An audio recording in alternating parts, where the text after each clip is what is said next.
ध्यान विधि के बारे में।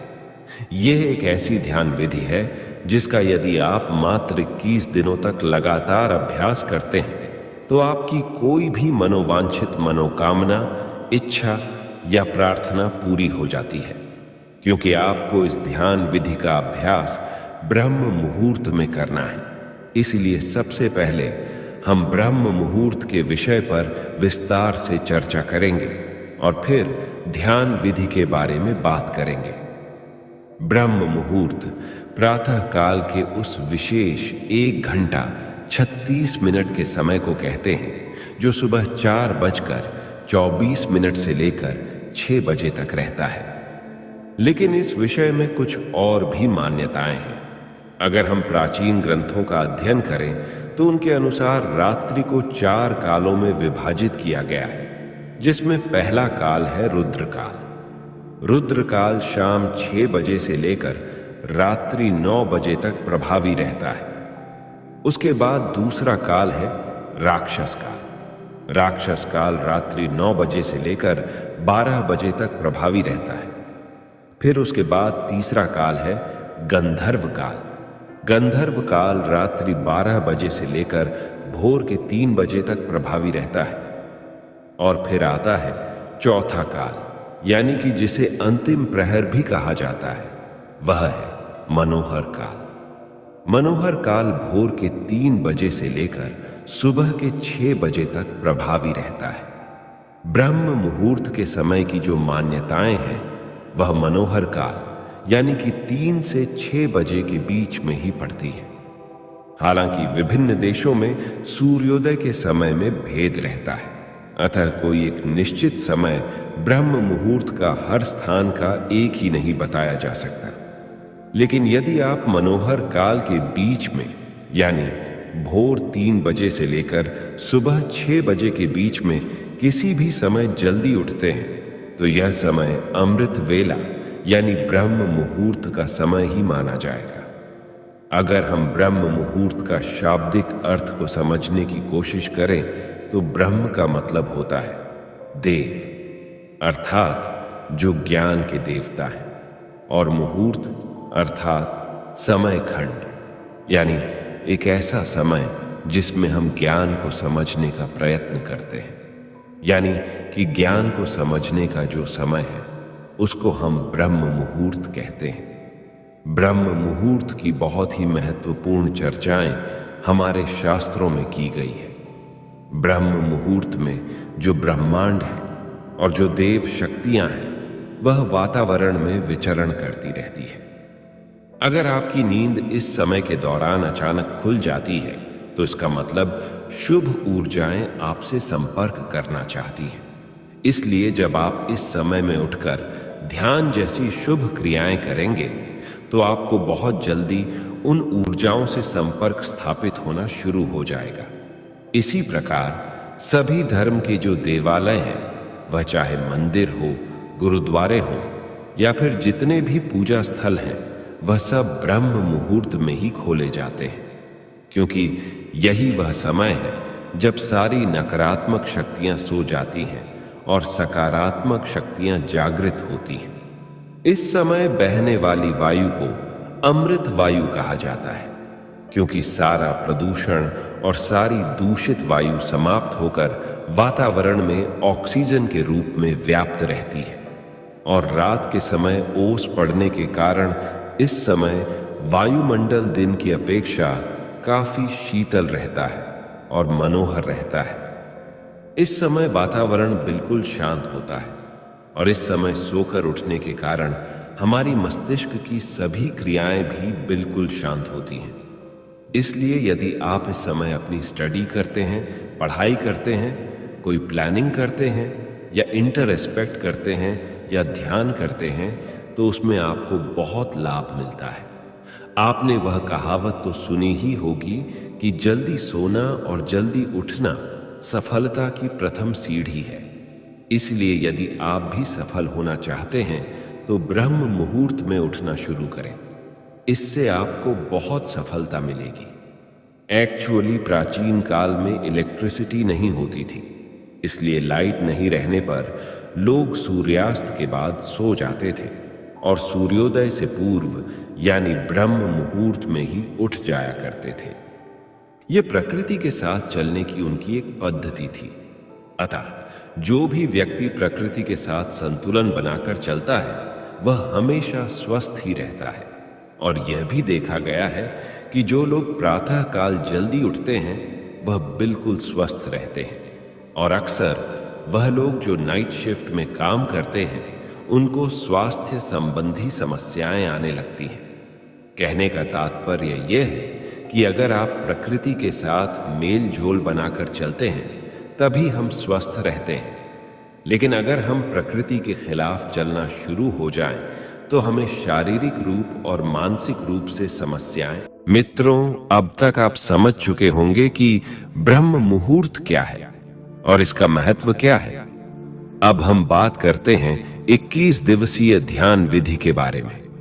सबको मालूम है कि प्रातः काल का समय ध्यान के लिए सर्वश्रेष्ठ समय होता है। इसलिए आज हम एक ऐसी ध्यान विधि की बात करेंगे जो विशेषकर ब्रह्म मुहूर्त में ही की जाती है। यदि आप इस विधि को निरंतर 21 दिनों तक केवल 10 मिनट की अवधि तक हर रोज इसका अभ्यास करते हैं तो इन 21 दिनों के भीतर भीतर ही आपको इस विधि का रिजल्ट मिलने लग जाएगा। यह विधि विशेष रूप से आपकी कोई इच्छा, कोई मनोकामना अथवा आपकी कोई प्रार्थना जिसको आप पूरा करना चाहते हैं उसके लिए है। इससे पहले कि हम इस विधि पर पूरी बात करें, थोड़ी सावधानी रखनी जरूरी है। जैसे कि ऐसे लोग जिनको हृदय से संबंधित कोई कष्ट है, हृदय से संबंधित कोई बीमारी है, या जिनको रक्तचाप की समस्या, ब्लड प्रेशर की समस्या रहती है, वह इस विधि का अभ्यास न करें। इसलिए क्योंकि इस विधि के अंदर हमें सांस को रोककर रखना पड़ता है। यही कारण है कि हृदय रोगी और रक्तचाप के मरीज इस विधि को बिल्कुल न करें। अब कैसे इसको करना है, चलिए जानते हैं। ये एक बहुत ही चमत्कारिक विधि है और बहुत जल्दी अपना रिजल्ट देती है। इसका कारण है कि इस विधि में हम अपना ध्यान अपने आज्ञा चक्र पर स्थित रखते हैं, और आज्ञा चक्र हमारा एक ऐसा चक्र है जो हमारे संकल्प का स्थान है और हमारी विजुअलाइजेशन का स्थान है और हमारी क्रिएटिविटी का स्थान है। अगर हम इस चक्र पर केंद्रित होकर कोई प्रार्थना करते हैं, कोई संकल्प को दोहराते हैं, तो वह संकल्प या प्रार्थना बहुत जल्द पूरी हो जाती है, क्योंकि इस चक्र का कार्य क्षेत्र ही यही है। इसे हम संकल्प चक्र भी बोलते हैं। वह इसलिए क्योंकि इस चक्र पर ध्यान लगाने से हमारे संकल्प पूरे होते हैं। जैसे कि अगर हम कोई आज्ञा करें तो वह आज्ञा पूरी हो जाती है। वैसे ही सबसे पहले आप अपनी कोई एक मनोकामना लें। जैसे कोई भी ऐसी इच्छा है जो आप पूरा करना चाहते हैं, उसको अच्छी तरह डिसाइड कर ले कि मेरी यह इच्छा है, मेरी यह मनोकामना है, ये पूरी होनी चाहिए। क्योंकि आपको 21 दिनों तक केवल उसी इच्छा की पूर्ति के लिए ही इस ध्यान विधि का अभ्यास करना है।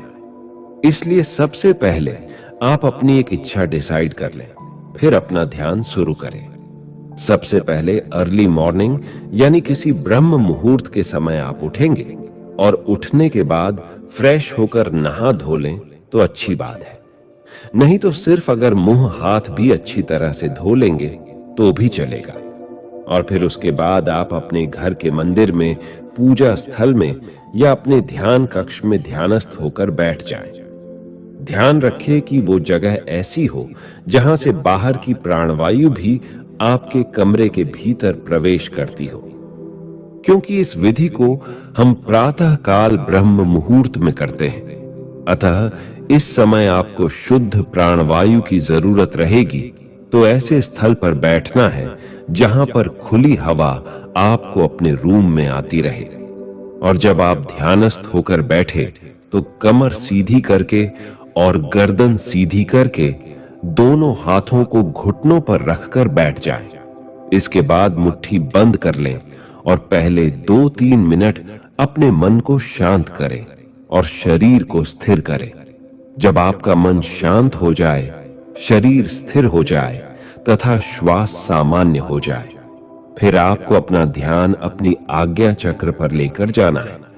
आज्ञा चक्र यानी कि दोनों भौहों के बीच में जहां पर हम तिलक लगाते हैं या स्त्रियां बिंदी लगाती हैं, उस स्थान पर आप अपने अवधारणा को, अपनी अटेंशन को लेकर आएंगे और वहीं पर पूरा समय आप अपना ध्यान बनाकर रखेंगे। अब आपको इसी जगह पर लगातार अपने मानसिक नेत्रों से इस स्थान को महसूस करते रहना है।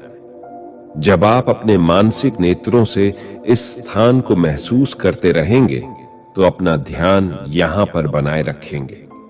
फिर आप एक लंबी गहरी सांस भरेंगे और लंबी गहरी सांस भरकर उसको अंदर ही रोक कर रखेंगे।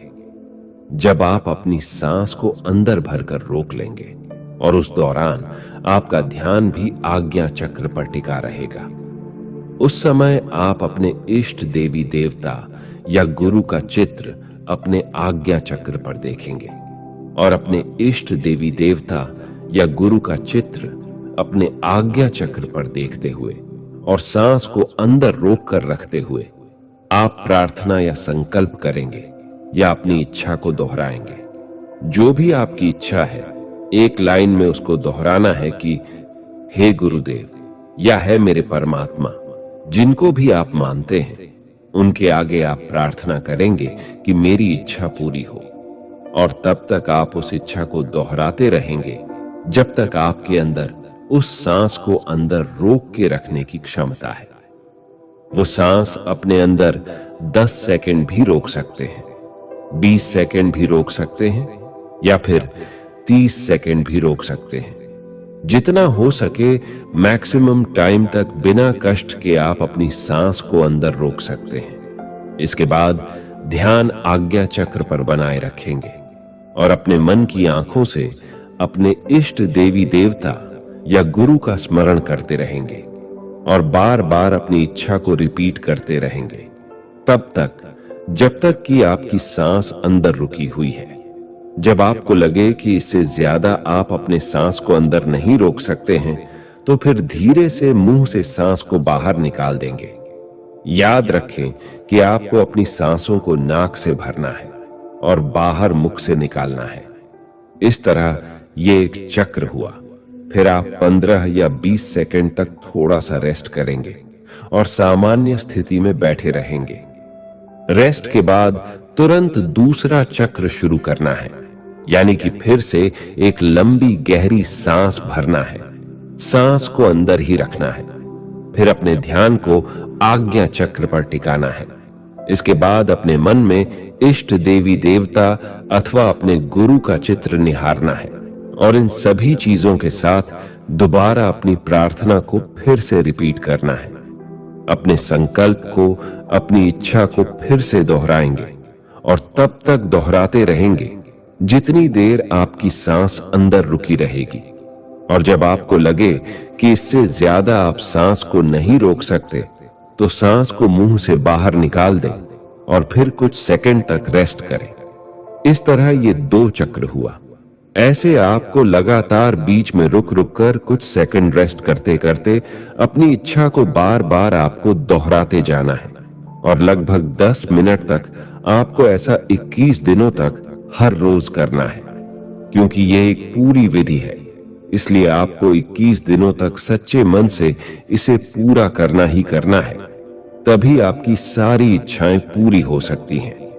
अगर आपने बीच में मिस कर दिया या छोड़ दिया तो आपकी मनोकामनाएं पूरी होने की संभावना कम है। आखिरकार ऐसा क्यों होता है और इस विधि की साइंस क्या है?